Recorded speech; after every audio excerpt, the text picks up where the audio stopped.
Você acha que o Brasil foi descoberto, encontrado ou invadido?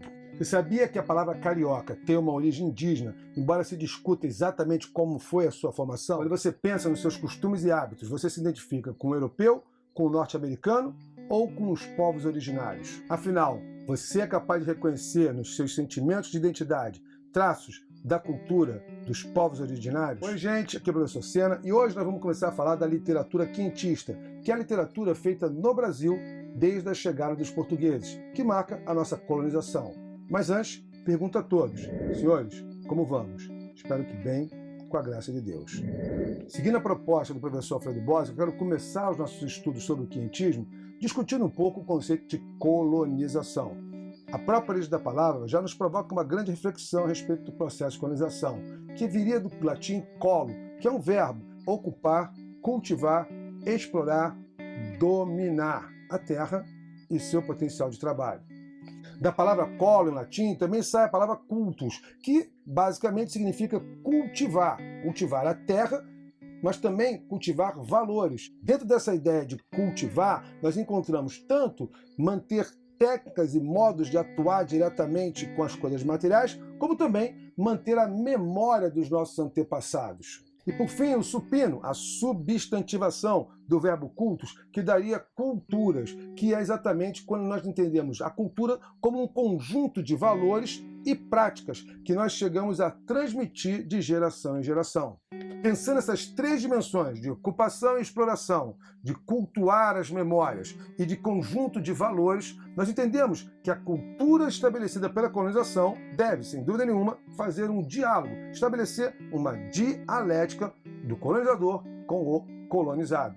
Apesar de ter vários traços, hábitos e valores dos povos originários, nós não percebemos, de modo geral, o traço indígena da formação da nossa identidade. A literatura quentista é toda a literatura desenvolvida nos anos de 1500. É claro que o Renascimento está dentro disso, e com ele a expansão. E o Brasil foi descoberto nesse momento. Compõe todos os textos que durante esse período falavam do Brasil e no Brasil. A importância desses textos é que eles mostram o primeiro contato dos portugueses com os nativos, que foram chamados de índios.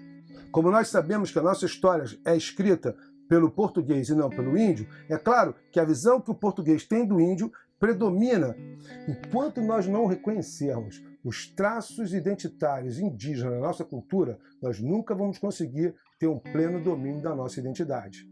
Para organizar melhor a sua cabeça a respeito da produção literária do quentismo, vamos dar uma olhada nesses slides em que eu fiz um mapa mental, botando em ordem os textos desse período. Nosso primeiro slide, que é a capa, né? A gente já vê essa cena. E aqui embaixo eu botei quentismo, literatura de informação. Eu botei para vocês um poema do Fernando Pessoa e ele traduz nesse poema aqui muito do espírito aventureiro do português para se lançar nas grandes navegações. Eu não vou ler o poema com você, é um poema muito bonito. Eu recomendo que você leia. Dá a sua pausa aí, lê o poema com calma, presta atenção, saca qual é o horizonte e você vai ter contato com uma das mais belas obras em língua portuguesa que eu conheço. Bom, vamos dar uma olhada aqui então nessa organização. Todo esse slide que eu vou fazer para vocês hoje é assim como se fosse um mapa mental. É para tentar organizar na nossa cabeça como é que a gente vai arrumar esses textos. Lembra que o quentismo vai de 1500 a 1600. Quando aqui chega Cabral, junto com ele vem um grande escritor, né, que era o escrivão-mor da Armário de Cabral. O nome dele era Pero Vaz de Caminha. E o Pero Vaz de Caminha escreveu uma carta. A Carta de Pero Vaz de Caminha se tornou um documento importantíssimo. Para muitos é considerada a certidão de batismo do Brasil. E termina, por assim dizer, em 1601, que é o início do Barroco, com o texto Prosopopeia do Bento Teixeira, sobre o qual a gente vai falar um pouco mais quando nós falarmos do Barroco. Temos três denominações para essa literatura. Primeiro, literatura de informação. Literatura dos viajantes é outra denominação, crônicas de viagem, tá legal?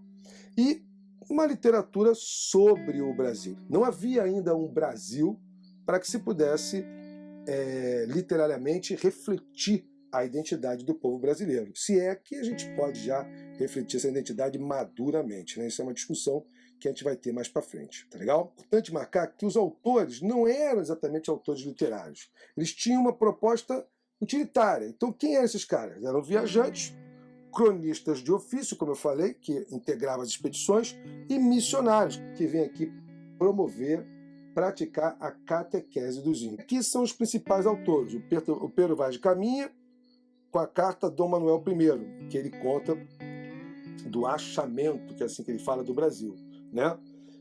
Tem o Pero Lopes de Souza, com os diários de navegação, tem o Gabriel Soares de Souza, o Hans Standen, que é um alemão, que fez 2 viagens ao Brasil, e vários outros. Bom, essas obras, como eu disse, não eram propriamente literárias. E, então elas podem ser divididas em cartas, diários, relatos e tratados. Bom, esse período informativo tem como proposta obras que marcam o interesse de Portugal nos empreendimentos ultramarinos. Político-econômico, que quer evidenciar o potencial de riqueza, e contra-reformista, na conversão dos índios. Não se esqueçam, nessa época está rolando a Reforma Protestante. A Reforma Protestante tem uma reação da Igreja Católica que é contra a Reforma. E Portugal desde sua fundação, lembra lá, ligado a Afonso Henriques, que era templário, coisa toda. Então Portugal é extremamente católico. Então há na ação portuguesa uma ação também contra-reformista. Bom, continuando então, eu quero mostrar esse mapa para vocês aqui, gente. Olha que legal, o conteúdo dessas obras estava muito marcado na coleta de dados. Então falavam do clima, do solo, da vegetação, o relevo e os índios. Olha esse mapa, amplia aí o máximo que você puder, mas repara como ele colocou a natureza extremamente exuberante, colorida. Olha para esse macaco, tá? Esse aqui é um macaco. E olha para esse índio aqui. Vê como você percebe uma certa semelhança. Ou seja, uma visão, olha aqui, olha isso aqui. Esse aqui é um índio carregando o pau-brasil. Então aqui está mostrando o índio sendo explorado pelo português, quer dizer, o índio como força de trabalho, mas ao mesmo tempo mostra o índio como um selvagem. Uma espécie de índio aqui que até em tamanho e tudo, eles estão aqui meio que junto dos animais de tudo quanto é tipo e cor, tá legal? Repara também nesses guerreiros aqui, que aqui mostra uma certa exuberância, com cocar e tal, que na verdade estão mais para caçadores, né? Estão aqui no meio caçando. Você consegue ver alguma coisa muito estranha nesse mapa? Eu quero ver se você encontra. Dá uma olhadinha. Então, ó, deixa eu te mostrar uma coisa. Você reparou que tem um dragãozinho aqui? Que bicho é esse? O cara colocou... Olha que barato, ó. Esse mapa representa a visão que o europeu tinha do Brasil. Para eles foi assim uma coisa absurda, de colorido, de diferente, encontrar toda aquela diversidade de fauna e tal. Então a visão que eles têm sobre tudo isso é de que o Brasil é um lugar exótico. E representando essa visão de algo exótico, colocou aqui um animal que não existe, mas que seria um animal exótico. Então é porque eles encontraram um dragão de asa aqui? Não. Isso representa o medo deles? Também não. Porque quando você encontra nos mapas, nas cartas, dentro do mar, monstros desenhados, etc., aquilo ali eram alegorias, ícones que os cartógrafos usavam para marcar locais de navegação onde era perigosa a navegação. Então eles botavam ali ícones como polvo, monstro marinho, etc. Então representavam um próprio, assim, uma espécie de medo do mar. Mas aqui no caso não. Aqui no caso esse lagartinho, né, esse dragãozinho, sei lá que a gente vai chamar isso, ele representa a visão que o europeu, sobretudo o português, né, mas a visão que o europeu tinha do Brasil como um lugar exótico. E olha que coisa interessante. Quando eu retrato o índio, né? Que aliás esse próprio nome índio já é um engano, né? Porque o Cabral queria chegar nas Índias e aí disse que, bom, se eu cheguei nas Índias, o cara aqui é índio. A visão do índio aqui é do índio como um ser primitivo. No início do vídeo eu falei de 3 perspectivas que a gente podia ter com relação à colonização. A questão de ocupar, dominar, explorar. Uma segunda noção muito importante da colonização, que é a ideia de cultuar memórias, cultuar coisas, então isso é muito importante, né? E a terceira coisa que é criar um conjunto de valores, e aí sim uma cultura que pode ser transmitida. Se eu vou criar um conjunto de valores, que é a cultura própria do Brasil, se eu estou procurando a cultura do Brasil, eu não posso tirar dessa equação a cultura indígena, porque afinal de contas, como a gente falou na introdução do vídeo, muito dos nossos hábitos culturais, não apenas... Tem um que todo mundo sabe, que é a questão de tomar muito banho, aí nós pegamos dos índios, mas não é só isso não. Hábitos alimentares, a relação que nós temos com o alimento, a coisa de achar que tem alimento forte, alimento fraco, muito mais do que a gente conscientemente possa pensar, vem da cultura indígena. Hábitos e características bem marcantes do Brasil. Por exemplo, a ideia de que o brasileiro é preguiçoso. Essa ideia era uma ideia atribuída ao índio. Embora os jesuítas tenham conseguido converter vários índios e usado isso para construir aquelas reduções. Olha o nome do lugar, ó. Redução. Por quê? Porque queria pegar aqueles índios que estavam espalhados no território e reduzir dentro das missões. Fosse pelo que fosse, todo europeu via o índio como um ser selvagem. E se ele é selvagem, deixa eu te fazer uma pergunta. Se ele é selvagem, eu devo incorporar algo da cultura do selvagem à minha cultura? Ou eu devo colocar a minha cultura como uma forma de civilizar e, portanto, praticar o bem àquela cultura? Vê se você entende o que eu estou falando. Na visão que Portugal colocou sobre os índios, não respeitar a cultura indígena e não incorporá-la era uma maneira sensata de agir diante de hábitos selvagens. Dentro desse período informativo, também tem uma questão formativa. Formando o quê? Formando uma visão sobre os nossos índios. Continuando o nosso mapa mental, algumas coisas sobre o estilo, que era clássico, claro, vigente em Portugal. O quinhentismo, ele acontece dentro do classicismo, dentro do Renascimento. Então tem muita objetividade, muita clareza e muito comedimento. Principalmente também, gente, porque isso aqui não era propriamente literatura. Como eu já falei antes, esses textos tinham um caráter mais informativo, um caráter mais didático, um caráter mais missionário, enfim. Por isso, objetividade, clareza e comedimento eram perfeitos para esse tipo de produção.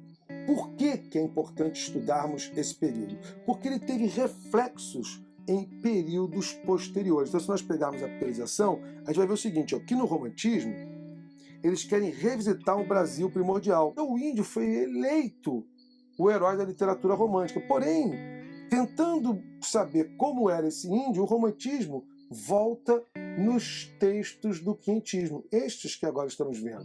Então a grande importância e por que nós estudamos esses textos em literatura, não em história, embora eu saiba que em história vocês tocam um pouco nesses textos, mas nós estudamos literatura porque eles vão servir de referência a outros períodos literários. O primeiro deles é o romantismo, que pelo seu movimento nacionalista tenta voltar aos primórdios, e aí pega esses textos como referência. No modernismo, o modernismo começa em 1922, há uma reflexão muito maior sobre o processo cultural brasileiro. E eles voltam a essa literatura, só que eles fazem uma jogada muito legal. Ao invés de olhar para essa literatura com os olhos do colonizador, eles tentam inverter e começar a olhar aqueles textos pela ótica do índio. E aí que barato, ó, pela ótica do índio, o exótico é o português. Vários movimentos que são inspirados na questão indígena. O pau-brasil, verde e amarelo, o tropicalismo e o antropofágico, que é extremamente interessante. Mas nós vamos falar disso mais para frente, tá legal? Num outro vídeo. E aqui, gente, pegar as referências históricas, que é o capitalismo mercantil e as grandes navegações, é o auge do Renascimento, a ruptura na igreja, então você vai ter a questão da reforma protestante, da contra-reforma e a reedição da Inquisição, e a colonização do Brasil a partir de 1530. Então você vê que é mais ou menos, uns falam que é 30, outros falam que é 37, mas a partir de 1530 que começa propriamente a colonização. E a literatura jesuítica a partir de 1549. E agora sim, para fechar, vamos dar uma olhadinha nessas características. Então, ó, uma literatura sobre o Brasil, com uma visão estrangeira sobre o Brasil, que ainda não revela a literatura do Brasil, porque é uma literatura no Brasil. É uma literatura sobre o Brasil, que legal? No Brasil. Início da reflexão literária no Brasil, a partir do Barroco, né? Então, a partir de 1601, a gente começa a ter uma literatura que já pode ser considerada brasileira, embora ainda seja incipiente. Destinava-se a informar os interessados sobre a terra nova, sua flora, sua fauna, sua gente. A intenção dos viajantes não era fazer literatura, mas sim uma caracterização da terra. Através dessa literatura, se tem ideia do assombro europeu diante de um mundo tropical, totalmente diferente e exótico. Gente, a palavrinha boa para pegar a visão do português sobre o nosso índio é exótico. E se liguem, até hoje a gente tem essa ideia de exóticos. Além da descrição, os textos revelam as ideias dos portugueses em relação à nova terra e seus habitantes. Daqui por diante, então, vamos começar a entrar nos autores e vamos rever algumas dessas discussões. Então é isso, gente. Por hoje é só, e eu espero que você tenha conseguido organizar um pouquinho melhor na sua cabeça esses textos que compõem o quintismo, sabendo que não são propriamente textos literários, mas são textos escritos no Brasil e sobre o Brasil. O que nos interessa ao olhar esses textos é buscar os traços que, de certa forma, marcam a nossa identidade até hoje. Mas isso é assunto para um outro vídeo. No mais, muito obrigado pela sua atenção, pela sua paciência, um forte beijo no coração e até!